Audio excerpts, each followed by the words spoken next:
वो उनका झुकाव है ऑक्सीजन की तरफ, ठीक है। तो वहां पे स्पेस जो खाली हो गया, जाहिर सी बात है वहां पे कैसा चार्ज क्रिएट आ जाएगा, एक इक्वल अमाउंट का नेट पॉजिटिव चार्ज क्रिएट हो जाएगा। बात समझ में आया? तो एक नेगेटिव रीजन है, एक पॉजिटिव रीजन है, दोनों के बीच में कुछ दूरी है। ये एक परफेक्ट अरेंजमेंट है इलेक्ट्रिक डाइपोल का। तो नेगेटिव रीजन से पॉजिटिव रीजन की तरफ ये डाइपोल मोमेंट रहता है। सभी बच्चों को प्यार भरा नमस्कार। कैसे हो आप सब? कोई टेंशन तो नहीं? टेंशन हो भी रही हो तो स्माइल करते हुए टेंशन को फेस करो। क्या है, आप सब के सब हीरे हैं, बस आपको तराशने की जरूरत है। तो मेरा पूरा का पूरा प्रयास रहेगा आपको इस प्रकार से फिजिक्स पढ़ाएं कि आप उसको बिल्कुल एक स्माइल के साथ एंजॉय कर पाए।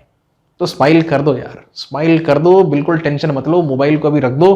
अभी चालू करता हूं मैं आज की कहानी। तो बच्चों, आज हम पढ़ने वाले हैं इलेक्ट्रिक डाइपोल्स। तो प्रश्न जाहिर सी बात है आपके मन में उठेगा कि सर ये इलेक्ट्रिक डाइपोल क्या होता है, तो बताएंगे आपको। साथ में ये भी समझेंगे कि इलेक्ट्रिक डाइपोल के द्वारा फील्ड कैसे उत्पन्न होता है, how an electric dipole produces field. उसके दो केसेस हम लोग पढ़ेंगे, axial and equatorial. And what we wish to do, हम ये पता लगाना चाहते हैं कि उस इलेक्ट्रिक फील्ड की तीव्रता या फिर इंटेंसिटी कितनी होगी। तो वेक्टर्स हमारी मदद करेगा, बिल्कुल कैलकुलेट करेंगे, और कूलम्स लॉ भी हमारी मदद करने वाला है। लेकिन सबसे पहला प्रश्न तो बच्चों ये है कि एक इलेक्ट्रिक डाइपोल होता क्या है। ठीक है, थोड़ा सा साइड हो जाता हूं, अभी यहां पे एनिमेशंस होंगे कई सारे और हम लोग कॉन्सेप्ट को समझने का प्रयास करेंगे। इलेक्ट्रिक डाइपोल, अच्छा डाइपोल मतलब दो पोल्स। ओके, तो आप कोई भी टेक्स्ट बुक पढ़ोगे, 12वीं कक्षा की कोई भी टेक्स्ट बुक पढ़ोगे फिजिक्स की, तो आपको क्या डेफिनेशन मिलेगा, सबसे पहले तो ये मैं आपके सामने प्रस्तुत कर देता हूं। और आपको क्या नहीं मिलेगा वो एक शानदार डेमोन्स्ट्रेशन के साथ मैं आपको बताऊंगा। पूरा डाइपोल की कहानी आपको समझ में आ जाएगी।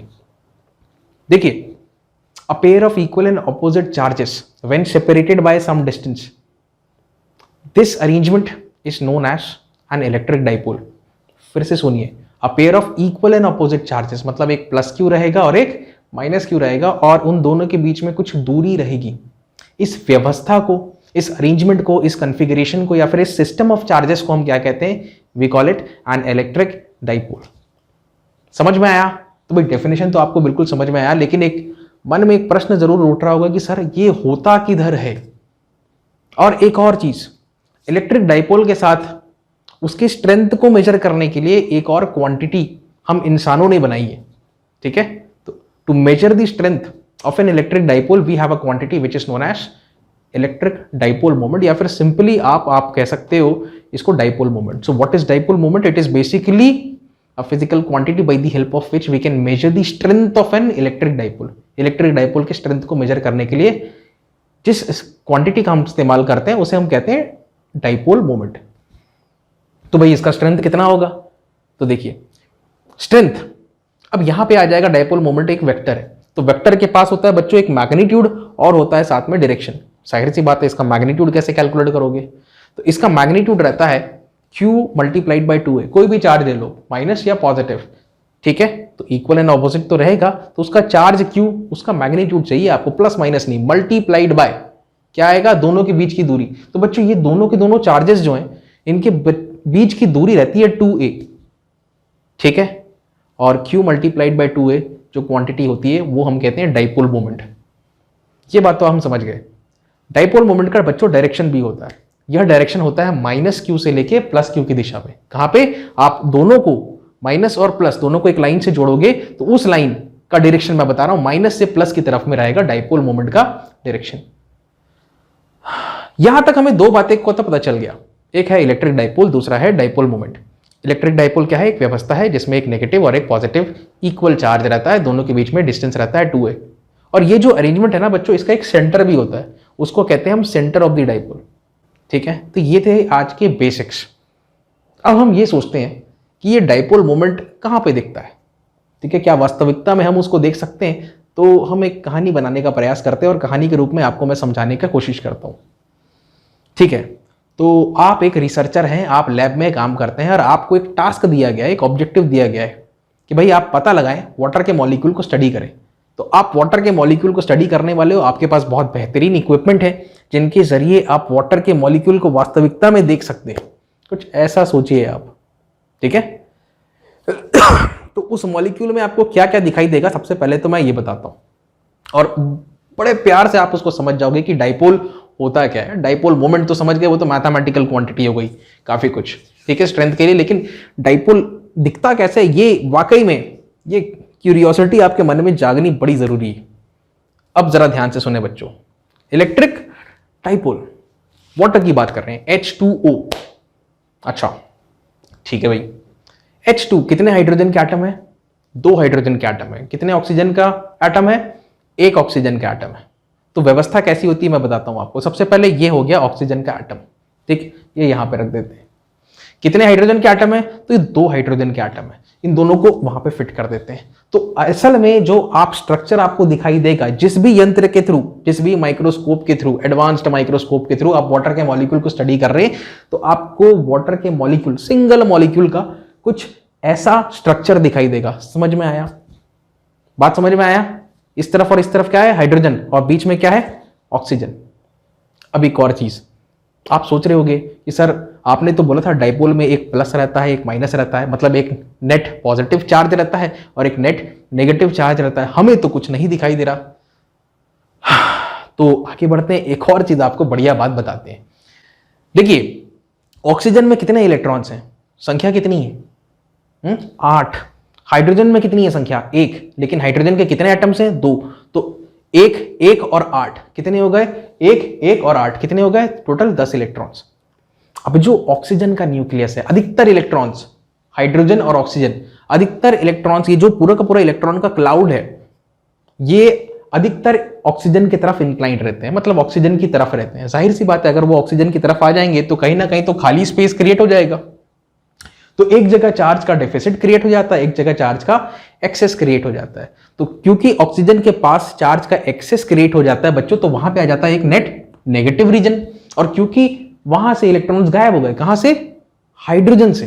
गायब तो नहीं हुए, वो उनका झुकाव है ऑक्सीजन की तरफ, ठीक है। तो वहां पे स्पेस जो खाली हो गया, जाहिर सी बात है वहां पे कैसा चार्ज क्रिएट आ जाएगा? एक इक्वल अमाउंट का नेट पॉजिटिव चार्ज क्रिएट हो जाएगा। बात समझ में आया? तो एक नेगेटिव रीजन है, एक पॉजिटिव रीजन है, दोनों के बीच में कुछ दूरी है। ये एक परफेक्ट अरेंजमेंट है इलेक्ट्रिक डाइपोल का। तो नेगेटिव रीजन से पॉजिटिव रीजन की तरफ ये डाइपोल मोमेंट रहता है।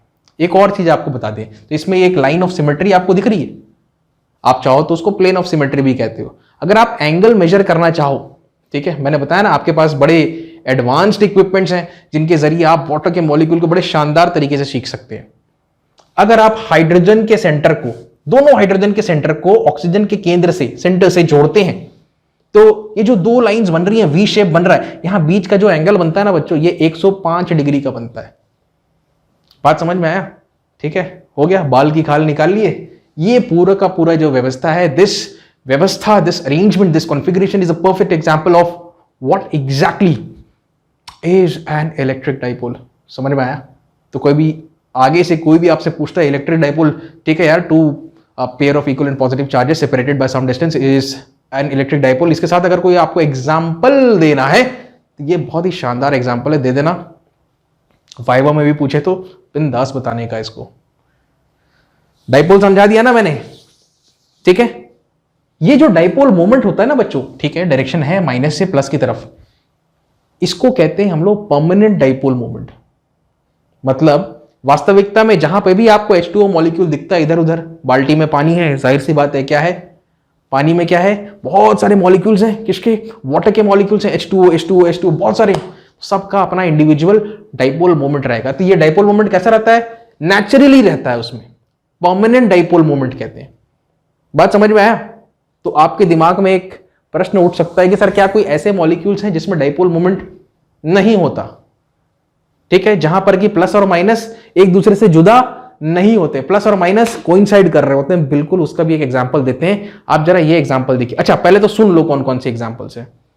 एक तो CO2 है, याद रहेगा, और CH4 है। CH4 क्या होता है? मीथेन होता है। ज्यादा केमिस्ट्री में नहीं घुसेंगे, रसायन मुझे बिल्कुल भी पसंद नहीं है, मेरा लीस्ट फेवरेट सब्जेक्ट है और मुझे पढ़ने में बड़ी दिक्कत होती थी, केमिस्ट्री को समझ नहीं आता था। फिजिक्स समझ में आती थी हमको, तो फिजिक्स आपको सिखाएंगे। अच्छा, तो क्या बोला था मैंने? Carbon dioxide. तो अब लैब में आपने वाटर के मॉलिक्यूल की स्टडी कर दी। अब आपके प्रोफेसर ने कहा कि बेटा अब जाके कार्बन डाइऑक्साइड के मॉलिक्यूल को भी जरा पढ़ाई करके आओ, जरा देख के आओ कि उसका स्ट्रक्चर असल में दिखता कैसे है। ठीक है, आप गए, राइट, आपने सैंपल लिया और आप उसको देखने लग गए। आप क्या पाते हैं, जैसे दो, क्या बोला मैंने, कार्बन डाइऑक्साइड, तो इसमें दो ऑक्सीजन है और दोनों के बीच में क्या है, दोनों के बीच में क्या है, कार्बन है। जरा देखिए कुछ ऐसा, कार्बन है और साइड साइड में क्या है, O2, इधर लेफ्ट में भी O, राइट में भी O। ये समझ में आया? अब अगर इनके सेंटर्स को मैं जोड़ूंगा, मतलब ऑक्सीजन के सेंटर को कार्बन के सेंटर से, ठीक है, तो इधर ऑक्सीजन से एक सेंटर और इधर से भी एक तरफ, तो यहां पे एंगल कितना बन रहा है प्यारे बच्चों, जरा देखो कितने का एंगल बन रहा है, 180 का एंगल बन रहा है। मैं क्या कहने का प्रयास कर रहा हूं, जरा इसको समझने की कोशिश करना। पिछले बार एंगल कितने का बन रहा था, 105 डिग्री का बन रहा था, ठीक है। यहां पे इस बार एंगल कितने का बन रहा है, इस बार जो एंगल बन रहा है वो 180 डिग्री का बन रहा है। मतलब ये है कहने का कि जो भी नेगेटिव चार्ज है उसका भी सेंटर वही है, पॉजिटिव चार्ज है उसका भी सेंटर वही है, मतलब दोनों एक दूसरे को कोइंसाइड कर रहे हैं। अगर कोइंसाइड कर रहे हैं तो दोनों के बीच में कोई दूरी नहीं है। अगर दोनों के बीच में दूरी नहीं है तो डाइपोल मोमेंट का वैल्यू कितना होता है वैसे, Q मल्टीप्लाइड बाय 2 है, तो Q को मल्टीप्लाई करना है दोनों के बीच की दूरी से, तो दोनों तो कोइंसाइड कर रहे हैं, तो दोनों के बीच की दूरी हो गई 0, Q इंटू 0 बराबर 0, मतलब डाइपोल मोमेंट कितना आ गया, 0 आ गया। तो परमानेंट डाइपोल मोमेंट इसमें अगर कोई पूछे कि कार्बन डाइऑक्साइड में कितना होता है, तो ये तो बच्चों 0 होता है। लेकिन परमानेंट डाइपोल मोमेंट अगर कोई पूछे आपसे H2O में कितना होता है, तो ये कुछ एक नॉन जीरो क्वांटिटी आती है, कितनी आती है तो वो आप कैलकुलेट कर सकते हैं। समझ में आया? अच्छा, तो एक और प्रश्न आपके दिमाग में उजागर होना चाहिए, वो प्रश्न ये है कि सर ठीक है, यहां पे तो नेट परमानेंट डाइपोल मोमेंट नहीं है, क्या कोई ऐसी व्यवस्था हम बना सकते हैं, ध्यान से सुनना, क्या कोई ऐसी व्यवस्था हम बना सकते हैं जिसके जरिए इस कार्बन डाइऑक्साइड में भी एक प्लस और एक माइनस आ जाए? तो बिल्कुल बना सकते हो। इसको समझने के लिए ना बच्चों, ये छोटा सा उदाहरण देखो। आप मान लो, क्या दिखा आपको, माइनस दिखा, और माइनस के जस्ट ऊपर मैं रख देता हूं, जस्ट ऊपर में क्या रख देता हूं मैं, प्लस रख देता हूं। तो माइनस और प्लस दोनों एक दूसरे के ऊपर रहेंगे, तो जाहिर सी बात है काय का डाइपोल मोमेंट, वो तो इलेक्ट्रिक डाइपोल नहीं हुआ, उसके लिए तो दोनों के बीच में कुछ दूरी होनी चाहिए। अब यहां पे मैं इसको एक इलेक्ट्रिक फील्ड के वातावरण में रख देता हूं, ऐसा आप मान लो। अगर मैं रख दूंगा इलेक्ट्रिक फील्ड के वातावरण में, तो जो क्या होगा बच्चों, माइनस और प्लस दोनों सेपरेट होने लगेंगे। सेपरेट होने लगेंगे तो जाहिर सी बात है ये यहां पे प्लस आ गया, यहां पे माइनस आ गया, या कुछ भी उल्टा हो गया, ठीक है। मान लो यहां पे प्लस आ गया, यहां पे माइनस आ गया, तो दोनों के बीच में कुछ दूरी क्रिएट हो गया। दूरी क्रिएट हो गया मतलब क्या क्रिएट हो गया, माइनस से प्लस की दिशा में एक डाइपोल मोमेंट क्रिएट हो गया। ये जो डाइपोल मोमेंट है इसको इंड्यूस्ड डाइपोल मोमेंट कहते हैं। बात समझ में आया? तो ऐसी भी परिस्थिति उत्पन्न हो सकती है, ज्यादा अच्छे से बात करेंगे हम लोग आने वाले चैप्टर्स में।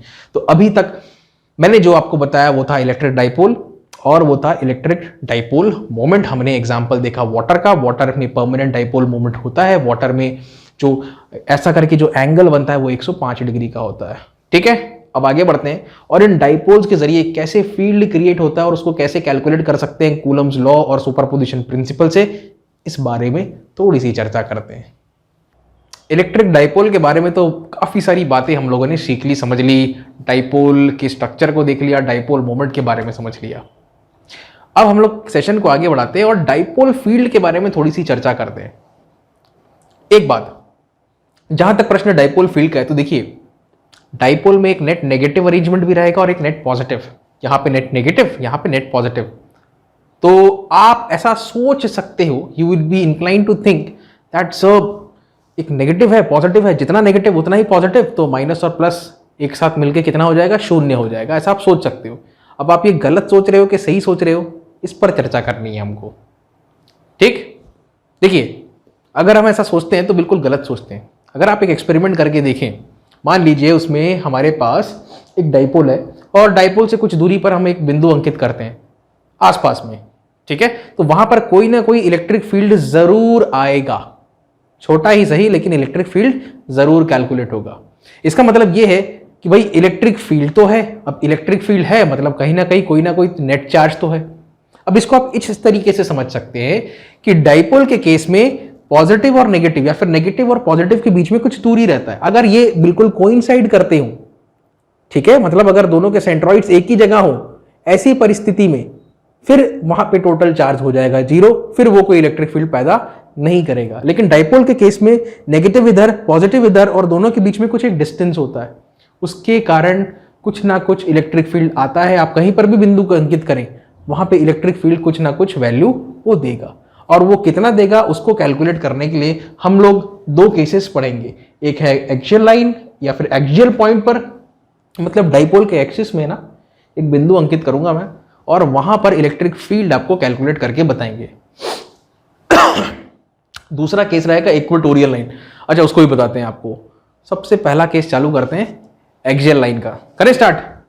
तो बच्चों हेडिंग लगा लो इलेक्ट्रिक फील्ड ऑन दी, नहीं ऐसे नहीं, electric field at any point P on the axial line of electric dipole. सुने, electric field at any point P on the axial line of electric dipole. तो चलो चालू करते हैं, क्यों वेट करना। ओके, यहां से बनाते हैं। तो बच्चों देखिए, डाइपोल में एक पॉजिटिव, यार ढक्कन खोल लो सारे पेन के, मैं तो एक मिनट बच्चों, ओए होए, एक पॉजिटिव रहेगा, यहां पर हम लोग लगा लेते हैं एक नेगेटिव चार्ज। तो एक काम करते हैं ना, इसको मैं नेगेटिव लगाता हूं और इसको पॉजिटिव करते हैं। चलो, हो गया ये नेगेटिव। देखो, ये है डाइपोल का एक्सिस। अगर आप ध्यान से देखोगे इसमें जो चार्ज रहता है बच्चों, इसको हम बोलते हैं ये नेगेटिव चार्ज है और यहां पे है पॉजिटिव चार्ज। जाहिर सी बात है, नेगेटिव से पॉजिटिव की दिशा में ये जो डायरेक्शन है ये किसका रहता है? ये डाइपोल मूवमेंट का रहता है। ये ऐसा करके मैं वेक्टर बना देता हूं, पी उसका मैग्नीट्यूड है, ठीक है। अच्छा, तो एक बात तो पक्की है, इसके कारण भी यहां पे इलेक्ट्रिक फील्ड आएगा। अच्छा, इस अब हम लोग क्या करते हैं, बिल्कुल इसी एक्सिस में थोड़ा और आगे जाके एक बिंदु अंकित करते हैं। मैं कहता हूं इसको पॉइंट पी। अब बच्चों मैं ऑब्जेक्टिव सेट कर देता हूं। हमारा ऑब्जेक्टिव है कैलकुलेट करना कि भाई पॉइंट ई पर इलेक्ट्रिक फील्ड की वैल्यू कितनी है, ये हमें कैलकुलेट करके बताना है। इसके लिए कुछ और बातें जिनका हमको ख्याल रखना है वो ये है कि ये पूरा का पूरा डाइपोल का जो लेंथ है बच्चों, ये पूरा मैं खींच देता हूं अभी फिलहाल, ये 2a है। और कहीं ना कहीं यहां पर हमको मिलेगा सेंटर ऑफ द डाइपोल। तो सेंटर ऑफ द डाइपोल के लेफ्ट हैंड साइड में यहां हमको मिल जाएगा a, सेंटर ऑफ डाइपोल के राइट हैंड साइड में यहां पर हमको मिल जाएगा a। तो a प्लस a अगर आप कर लोगे तो ये आ जाएगा 2a। अब ये जो पॉइंट P आपने लगाया इसको कहीं ना कहीं से तो नापना पड़ेगा आपको। कहां से नापोगे? तो ये आप नापोगे डाइपोल के सेंटर से। ये दूरी आप ले लो कितना, ये r ले लो आप, ठीक है। फटाफट हो जाना है, जैसा मैंने आपको बताया डाइपोल के इर्द गिर्द भी इलेक्ट्रिक फील्ड बनती है। अब उसका मैग्नीट्यूड कितना रहता है ये हम पता लगाना चाह रहे हैं। तो दो केसेस आज हम पढ़ने वाले, एक तो एक्सियल लाइन में सेंटर से और एक इक्वेटोरियल लाइन में, वो बिल्कुल परपेंडिकुलर रहेगा सेंटर पे जो आएगा, ठीक है। अरे अब ठीक, ये है वेक्टर, क्या है ये? Dipole moment. कितना होता है magnitude? q multiplied by distance between them, मतलब 2a। तो एक चीज और मैं क्लियर कर दूं कि भाई electric field E1, electric field E1 का मतलब है ये है electric field due to minus q charge, और दूसरा जो इलेक्ट्रिक फील्ड हम लोग लेंगे वो है due two plus q charge. Specify कर देते हैं पहले से, कोई कंफ्यूजन ही ना रहे बाद में। तो देखिए बच्चों, अब इलेक्ट्रिक फील्ड का हिसाब किताब करते हैं। तो यहां पे ये माइनस है, ठीक है, तो इसके इनवर्ड्स रहेगा, ऐसा अंदर की तरफ आएगा, ऐसा अंदर की तरफ आएगा। अगर वैसा केस लोगे तो यहां पे इलेक्ट्रिक फील्ड का डायरेक्शन इस तरफ है, ये इसको क्या बोलोगे? E1 due to minus q। तो यहां पे क्या लिखेंगे हम लोग? E1। इसके कारण रेडियली आउटवर्ड्स, तो यहां पे इस पॉइंट पर कैसे रहेगा? बाहर की तरफ। तो ये हम लोग बच्चों कुछ ऐसा बनाएंगे, तो इसको हम लोग क्या बोलेंगे? We'll call this E2। ये दोनों के दोनों वेक्टर्स हैं, ध्यान देना, ठीक है। और यहां पर भी आपको वेक्टर का पूरा ख्याल रखना पड़ेगा। मैं थोड़ा सा यहां पे एक्सिस बना देता हूं, ये है पॉजिटिव x और ये है नेगेटिव x, ठीक है। ओके, आपका ऑब्जेक्टिव क्या है? P पॉइंट पर इलेक्ट्रिक फील्ड कैलकुलेट करना। बड़े आसानी से कर लेंगे हम लोग। जरा देखिए, सिंपल वेक्टर्स का कॉन्सेप्ट लगाना है, एक राइट में एक लेफ्ट में। राइट को प्लस मानो, लेफ्ट को माइनस मानो। अच्छा, कौन सा बड़ा रहेगा कौन सा छोटा रहेगा ये भी मैं आपको बताता हूं, ठीक है। तो देखिए, सबसे पहले electric field due to the negative charge, उसको हमने क्या माना? E1 माना। तो इलेक्ट्रिक फील्ड कैलकुलेट करने का सिंपल तरीका रहता है कि यहां पे अगर कोई पॉइंट चार्ज है तो इससे अगर r दूरी पर हमको इलेक्ट्रिक फील्ड निकालना है, मान लीजिए ये पॉजिटिव है, तो इलेक्ट्रिक फील्ड का डायरेक्शन तो इस तरफ रहेगा इसी लाइन में एंड अवे, और यहां पे जो इलेक्ट्रिक फील्ड आएगा इसका मैग्नीट्यूड रहता है के क्यू मतलब सोर्स डिवाइडेड बाय दूरी आर स्क्वायर। तो ये दूरी कितनी है यहां से यहां तक, ये आर स्क्वायर है। बात समझ में आया? अगर यहाँ पे माइनस रहेगा तो इलेक्ट्रिक फील्ड का डायरेक्शन चेंज कर दो, अंदर की तरफ कर दो, के क्यू बाय आर स्क्वायर ही रहेगा वो, मतलब ये डिस्टेंस है हमको मतलब है, ये सोर्स है, ये सोर्स है। अभी हम लोग किसकी बात कर रहे हैं? Electric field due to minus q की। तो ये सोर्स है, यहां से पॉइंट पी कितने दूरी पर है? तो ये है ए प्लस आर, तो यहां पे आ जाएगा बच्चों k q by a plus r और उसका स्क्वायर। समझ में आया? एक और चीज बढ़िया बात आपको बता देते हैं कि यहां पे जो वातावरण है, ठीक है, ये जो वातावरण है, अज्यूम फ्री स्पेस, ऐसा मान के चलो आप, ये सारा हिसाब किताब कहां हो रहा है? फ्री स्पेस में हो रहा है। तो जब भी मैं फ्री स्पेस की बात करूं, वैक्यूम की बात करूं, मतलब एप्सिलॉन नॉट रहेगा परमिटिविटी, और एप्सिलॉन नॉट के सापेक्ष के आएगा। तो के कितना होता है आप लोग जानते हो, कितना होता है? कितना होता है? 9 इंटू 10⁹9 इकाई, उसका मात्रक न्यूटन मीटर स्क्वायर प्रति कूलम स्क्वायर, और एप्सिलॉन का 8.85 इंटू 10⁻12, और यूनिट क्या हो जाएगा उसका, जो के का है उसका उल्टा कर लो, ठीक है, कूलम स्क्वायर पर न्यूटन मीटर स्क्वायर। एनीवे ज्यादा टेंशन नहीं लेने का, अभी बिंदास इसको बना देते हैं हम लोग। E1 हमारे पास आ गया, ठीक है जी। E1 के लिए एक और काम करता हूं यार मैं, देखो E1 का डायरेक्शन क्या है बच्चों? ये है डायरेक्शन उसका लेफ्ट, ठीक है, इस तरफ। अब जरा E2 कैलकुलेट करते हैं।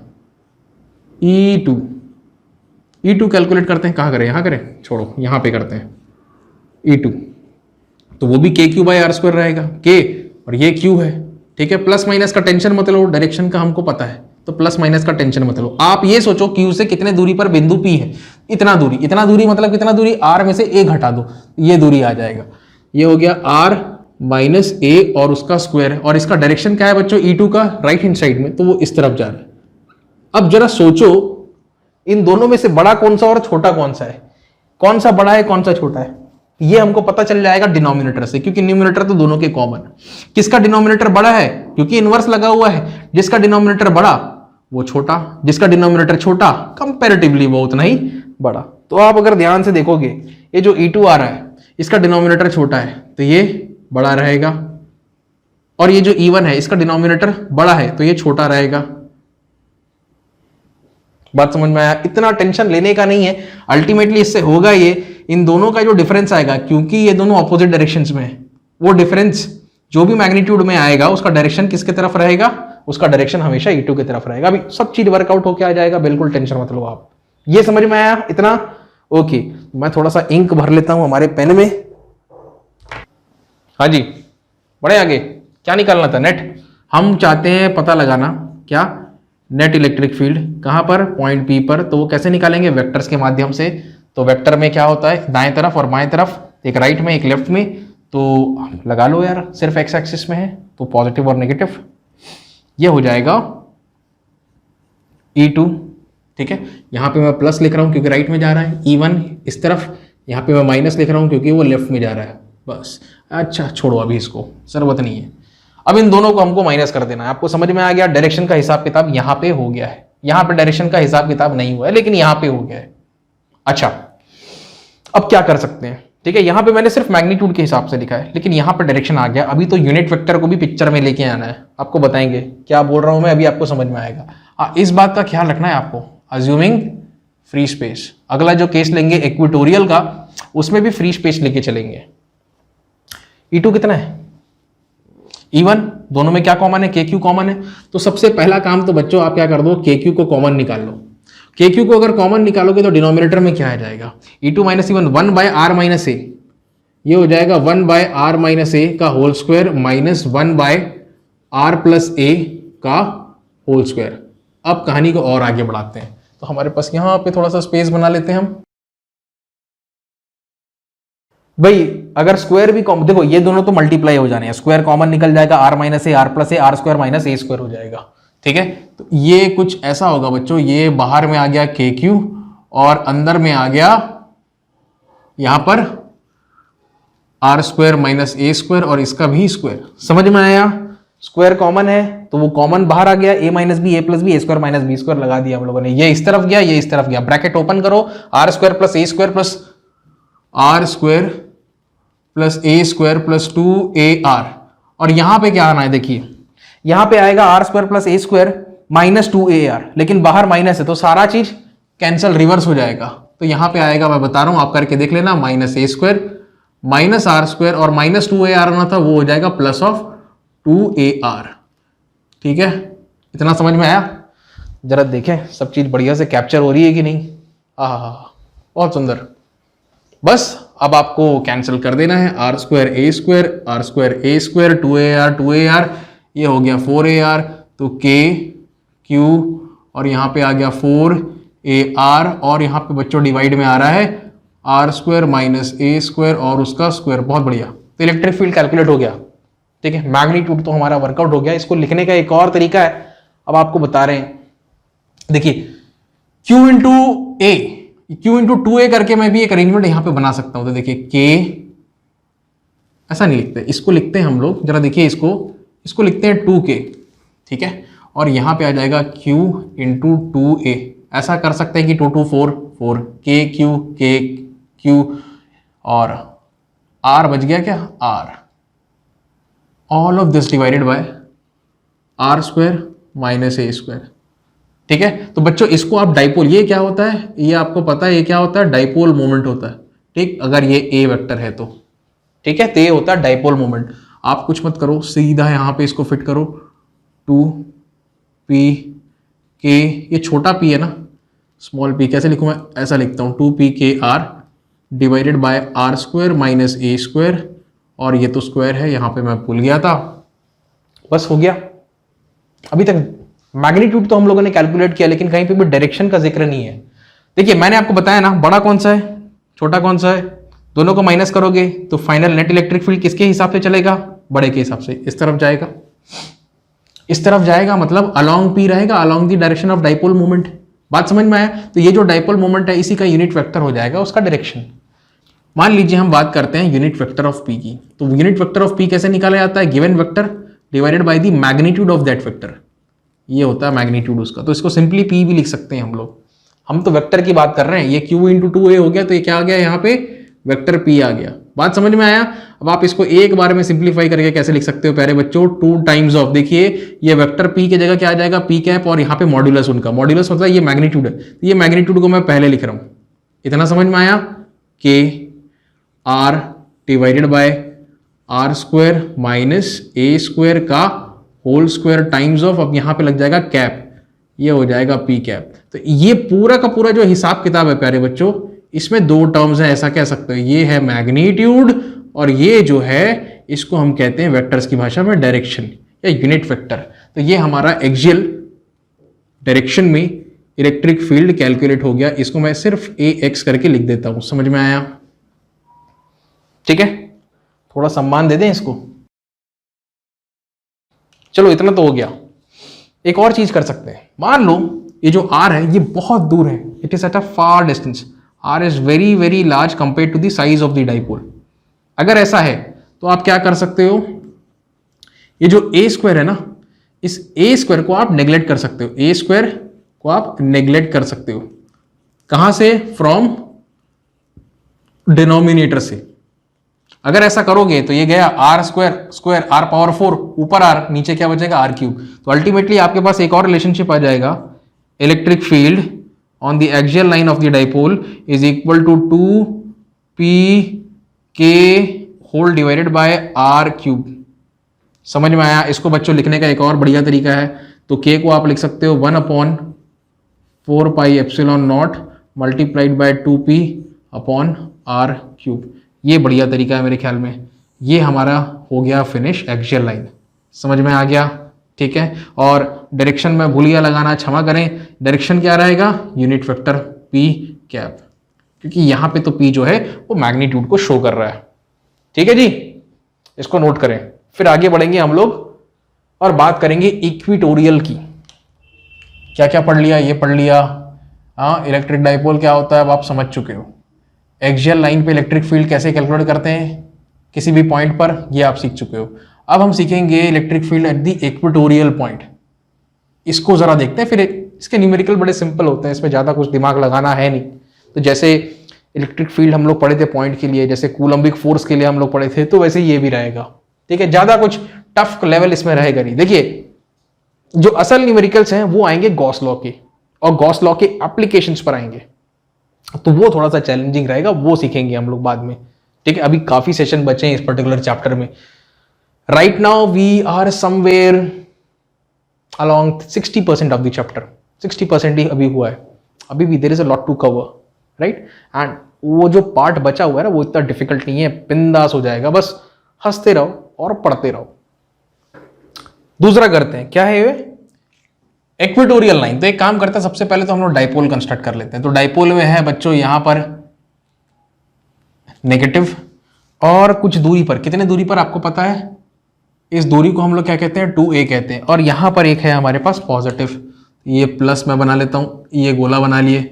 अब इस डाइपोल का होगा एक केंद्र बिंदु जिसको हम लोग कहते हैं सेंटर ऑफ द डाइपोल। ठीक है, और ये सेंटर ऑफ द डाइपोल में ये ऐसा करके बनाते हैं इसको हम लोग बोलेंगे A, और इस तरफ भी हम लोग बोलेंगे A। बहुत बढ़िया।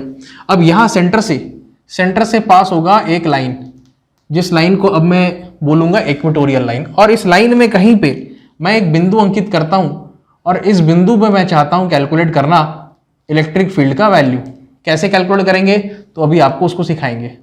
ठीक है, ये पॉइंट P है, तो हमारा ऑब्जेक्टिव फिर से सेट हो गया। हमें पता लगाना है कि पॉइंट P पर इलेक्ट्रिक फील्ड कितना होगा। ठीक है, करें, चलो बनाते हैं। एक मिनट, ये सारे रंग लाल काला सब मैं रख देता हूं। ओके चलो फ्रेश स्टार्ट करते हैं। ए है, कितने दूरी पर है ये, मान लो r दूरी पर है। आपको ऑब्जेक्टिव सेट कर देते हैं। हम बोलते हैं कि हमें कैलकुलेट करना है इलेक्ट्रिक फील्ड P पर। ठीक है, कुछ अजम्पशंस हम लेके चलेंगे। E1 जो इलेक्ट्रिक फील्ड रहेगा वो रहेगा due to minus q charge, और यहां पे E2 जो इलेक्ट्रिक फील्ड रहेगा ये रहेगा due two plus Q charge. तो यहां पे ऐसा करके बना देते हैं, नेट नेगेटिव नेट पॉजिटिव, ये डाइपोल है।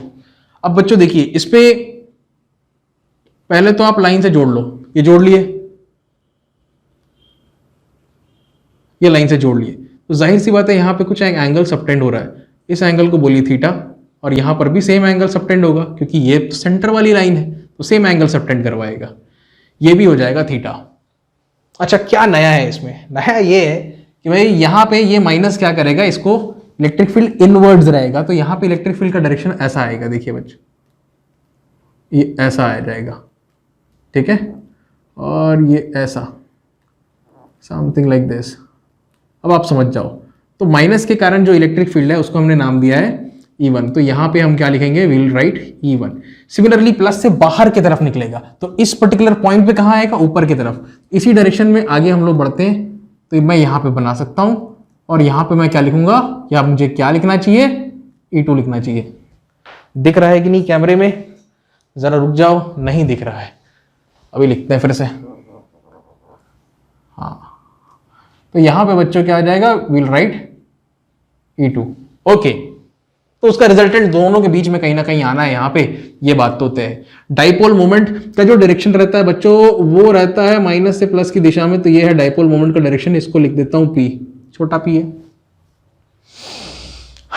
हाँ जी, अब क्या, इलेक्ट्रिक फील्ड निकालना है। हाँ सर, कैसे निकालोगे, पता नहीं सर, पता लगाते हैं। चलो, हम चाहते हैं नेट इलेक्ट्रिक फील्ड का पता लगाना। ठीक है, इसके लिए क्या लगाएंगे, अभी पिछला केस तो क्या था, एक ही एक्सिस में था, एक तरफ फोर्स इस तरफ था, है ना, एक फोर्स इस तरफ था, पता नहीं, मुझे याद नहीं आ रहा E1 इधर था कि E2 इधर था, चलो जो भी है, तो एक ही लाइन में थे। ठीक है, तो आपने प्लस माइनस लगा लिया यार, इसको प्लस इसको माइनस ले लिया, लेकिन यहाँ पे तो दिक्कत है, इनकी तो डायरेक्शन ही अलग अलग है, ये इन लाइन नहीं है, ये कुछ एंगल पे है यहाँ पर, तो दिक्कत है बॉस। और आप अगर आप देखोगे तो ये एंगल कितना है, ये आप वर्कआउट कर सकते हो, ये एंगल थीटा है, ये लाइन और ये लाइन पैरेलल है।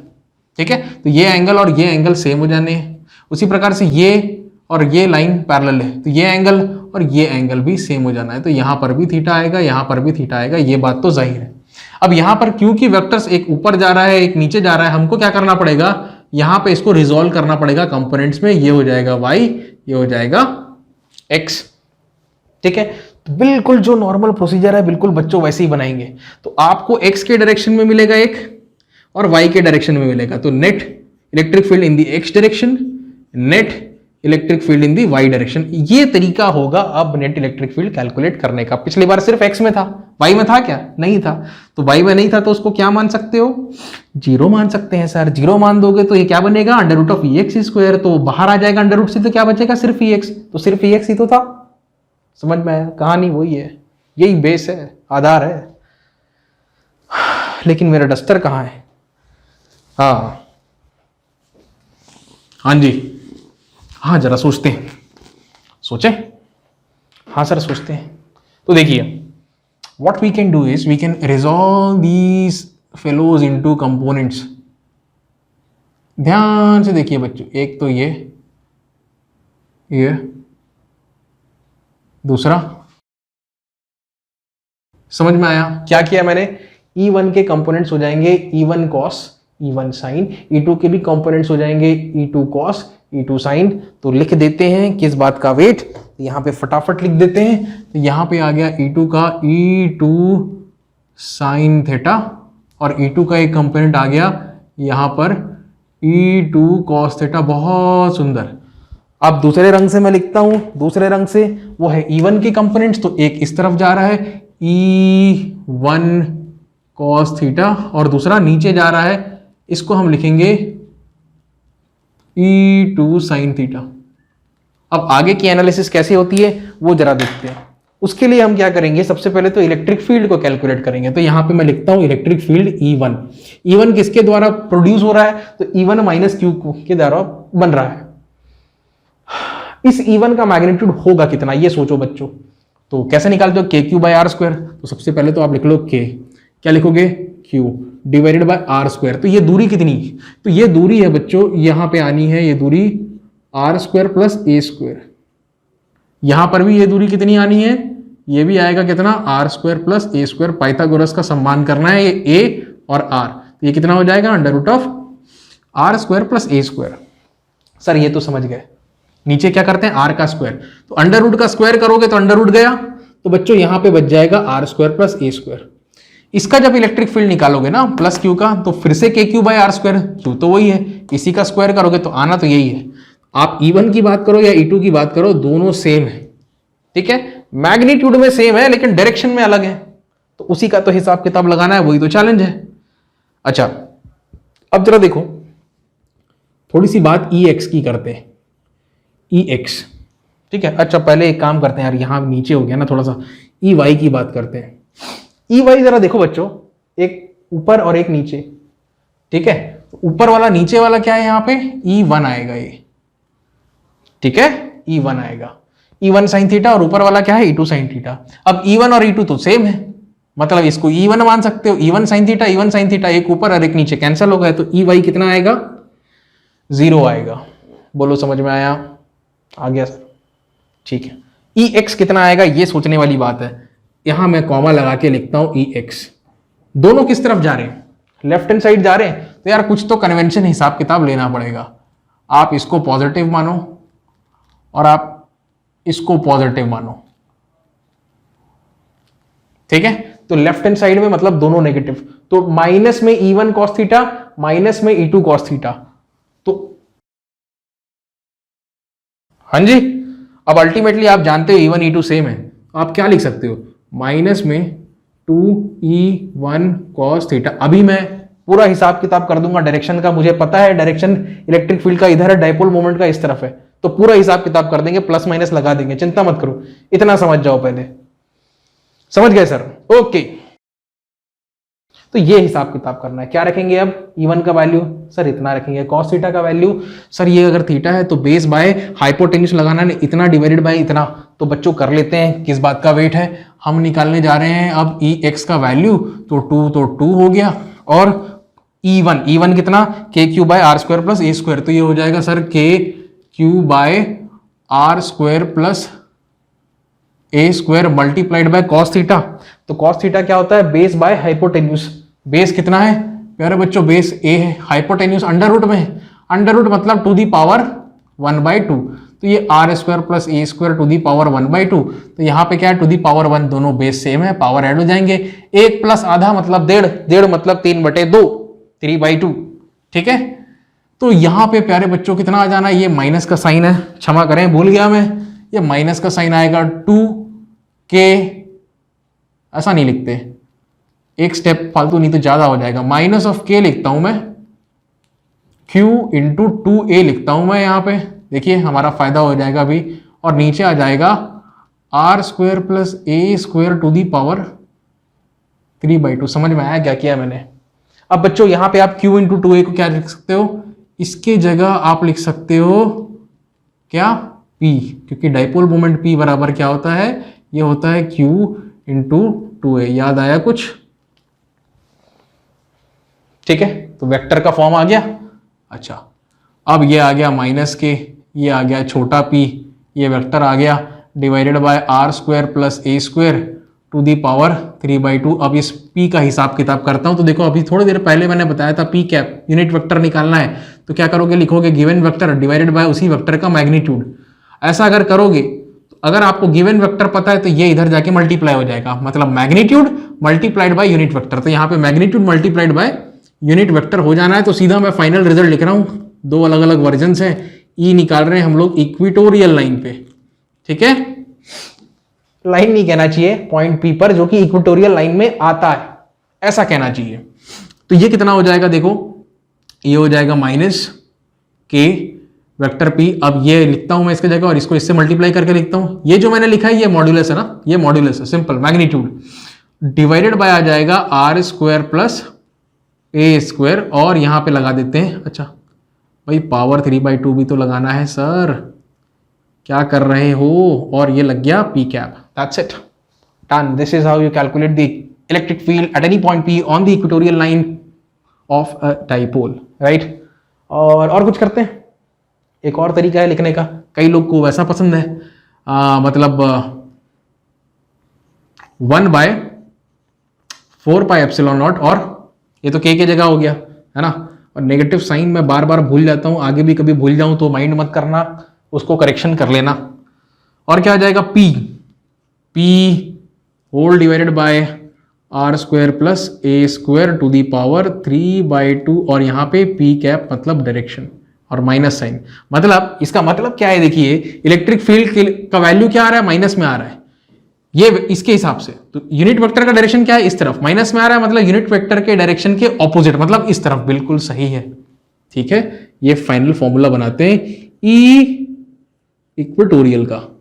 ठीक है, तो आज का लेक्चर बस खत्म ही होने वाला है, बस 5 मिनट में, टेंशन मत लो, हंसते रहो, मुस्कुराते रहो, और दूसरों को भी हंसाते रहो। कहाँ वैसी छोटी सी जिंदगी है, सुख दुख बांटो, एंजॉय करो लाइफ को। नफरत में कुछ ना रखा भाई, कुछ ना। चलो इतना समझ में आया? जरा मैं देख लेता हूँ यार रिजल्ट सही आ रहे हैं कि नहीं हमारे। एक्सेल में तो 2 आया था, 2 kp/r³ आया था, ठीक है। अच्छा, इसमें एक और वर्जन है, मैं बताना भूल गया, बता देता हूँ। ठीक है, ये तो ठीक है, लार्ज डिस्टेंसेस के लिए ना बता देते हैं आपको। क्या? For large distances. देखिए बच्चों, लार्ज डिस्टेंसेस मतलब अगर ये जो r है ना, ये बहुत दूर है, बहुत ऊपर है, it's very very far compare to the size of the dipole, मतलब डाइपोल का साइज इसके मुकाबले, जो दूरी है उसके मुकाबले बहुत छोटा है। ऐसे परिस्थिति में in such a case what basically we can do is, A square को आप नेग्लेक्ट कर सकते हो। कहां से? क्योंकि वो डिनोमिनेटर में है। कहां से? From denominator. पूरा नहीं लिख रहा हूं यार, क्षमा करो मुझे।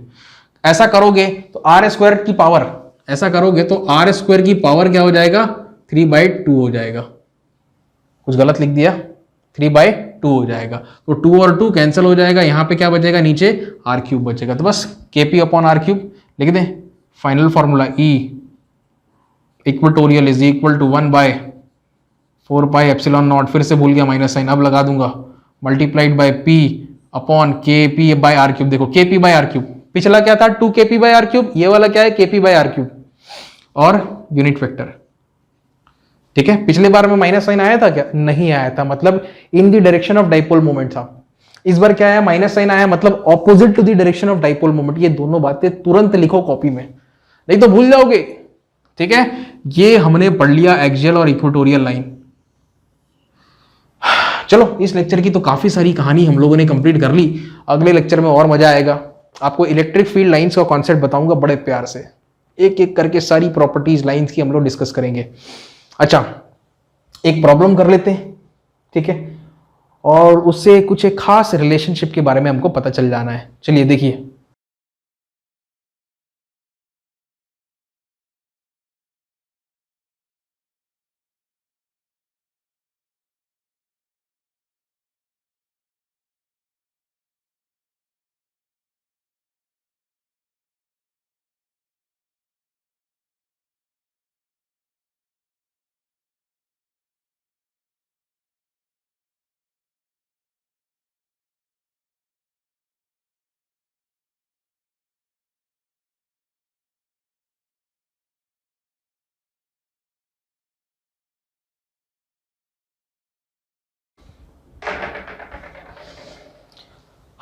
चलो बच्चों, इस क्वेश्चन को बनाते हैं और सेशन को फिनिश करते हैं। क्वेश्चन में है कि electric dipole which coincides on the Z axis and it's mid point is on the origin of coordinate system.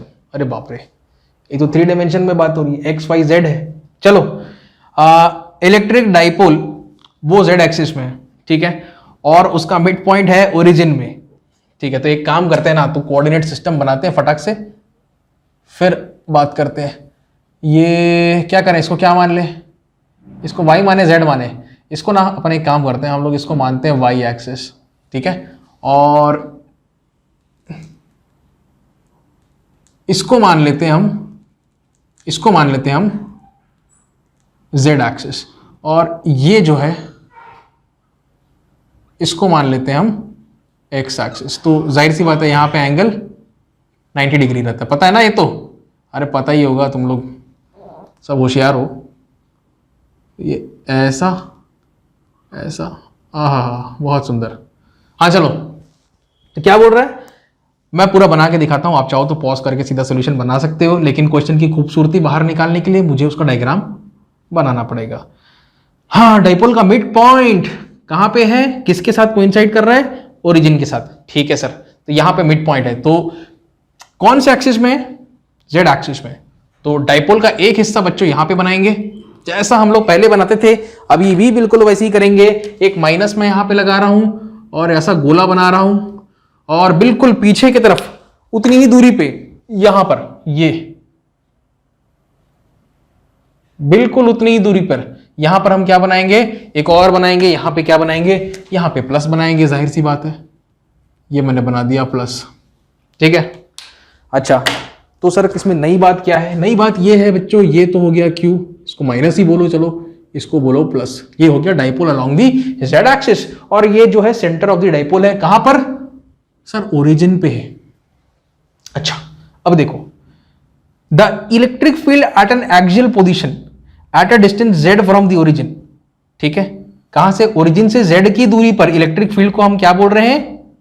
z बोल रहे हैं। कौन से पोजीशन में? एक्सियल पोजीशन में। तो एक्सियल पोजीशन में z दूरी पर, जाहिर सी बात है एक्सियल पोजीशन तो z एक्सिस के अलॉन्ग ही होगा। ठीक, कितना है? Ez। तो ये देखो, इसको और एक्सटेंड करता हूं मैं यहां पर, और ये जो दूरी है बच्चों, थोड़ा 3D में देखो, आप समझने की कोशिश करो, बन पाया कि नहीं? हाँ, काम चल जाना है।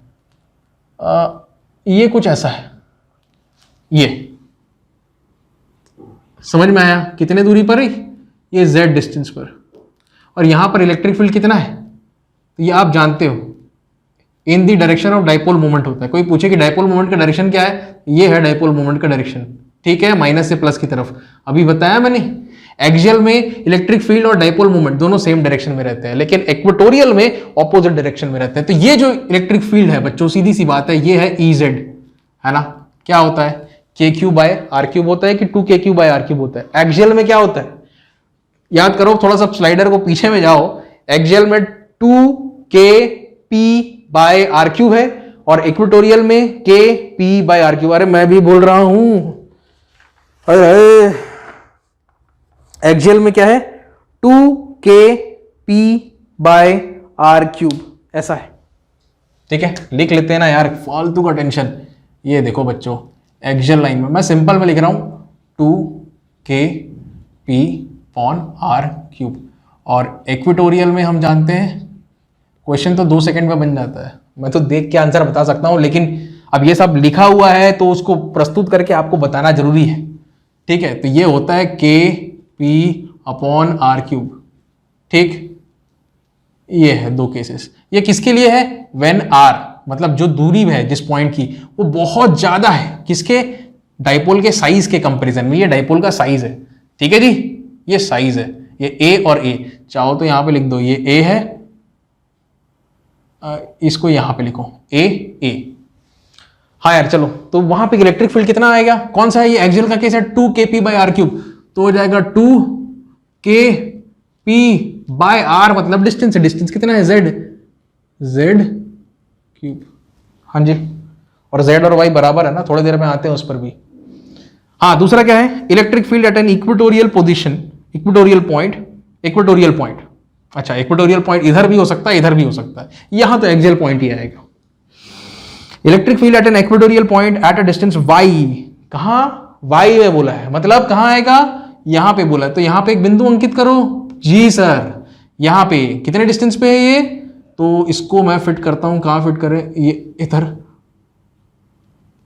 ये लीजिए, ये डिस्टेंस है, ये डिस्टेंस है, समझ में आया? ये कौन सा डिस्टेंस है? ये y डिस्टेंस है। दिख रहा है कि नहीं कैमरे में? रुको, y दिख रहा है? हाँ दिख रहा है, बड़ा विचित्र दिख रहा है, पर कोई दिक्कत नहीं, काम चल जाना है हमारा। यहां पे जो इलेक्ट्रिक फील्ड है, देखिए ये तो डाइपोल मोमेंट का डायरेक्शन है। ठीक, डाइपोल मोमेंट का डायरेक्शन और EZ का डायरेक्शन सेम होगा, क्योंकि वो एक्सियल लाइन का केस है। एक्सियल लाइन में क्योंकि यहाँ पे कुछ नहीं है, मतलब प्लस है, तो दोनों का डायरेक्शन सेम रहता है। लेकिन इक्वेटोरियल में अभी जस्ट आपने देखा पिछले केस में कि भाई वो ऑपोजिट डायरेक्शन में रहता है, तभी तो माइनस का साइन आया था। ठीक है, तो जो भी यहाँ पे यूनिट वेक्टर होगा ना उसके ऑपोजिट डायरेक्शन में, तो यूनिट वेक्टर किसका रहता है? डाइपोल मोमेंट का। अच्छा, एनीवे, अगर ये इस तरफ डायरेक्शन में है तो यहाँ पे आएगा आपका वेक्टर, इसको मैं बनाने की कोशिश करता हूँ, ये बनेगा आपका कुछ ऐसा, इसको हम बोलेंगे बच्चों E, और ये कौन सा है? Eight a distance y, eight a distance y को मैं EY बोलूंगा, ऐसा करके, तो ये आ जाएगा KP बाय आर क्यूब। तो यहाँ लग जाना है KP बाय आर, मतलब कितने दूरी पर? y डिस्टेंस पर, तो y का क्यूब। ठीक है, ऐसा बिल्कुल मत सोचना कि सर ने इसको EY क्यों लिखा है, हालांकि ये z डायरेक्शन में है। EY सिर्फ इसलिए लिखा है क्योंकि क्वेश्चन में बोला है eight a distance y, origin से एट अ डिस्टेंस y, जो भी इलेक्ट्रिक फील्ड है वो EY। अब उसका डायरेक्शन छोड़ो, आपने कैलकुलेट करना है EZ बाय EY, तो बड़ा आसान है, ये लिखो EZ, ये लिखो EY। EZ कितना है? 2kp बाय कितना? Z का क्यूब। अब रेसिप्रोकल हो जाना है, ये कितना हो जाएगा ऊपर में? y cube divided by kp। बस कैंसिल करो, कैंसिल करो, z क्यूब और y क्यूब भी कैंसिल हो जाएगा, द रीजन बीइंग दोनों सेम है। ठीक है, आंसर कितना आया? कितना आया? Option D is correct. तो बच्चों ये था आज का सेशन। अगले सेशन में बात होगी इलेक्ट्रिक फील्ड लाइंस के बारे में, बड़े प्यार से एक एक प्रॉपर्टी उसकी मैं बताऊंगा आपको, अच्छे से देखना है, अच्छे से समझना है, और साथ में नोट्स भी बनाने हैं। ठीक है, तब तक के लिए take care, have a nice day, thank you.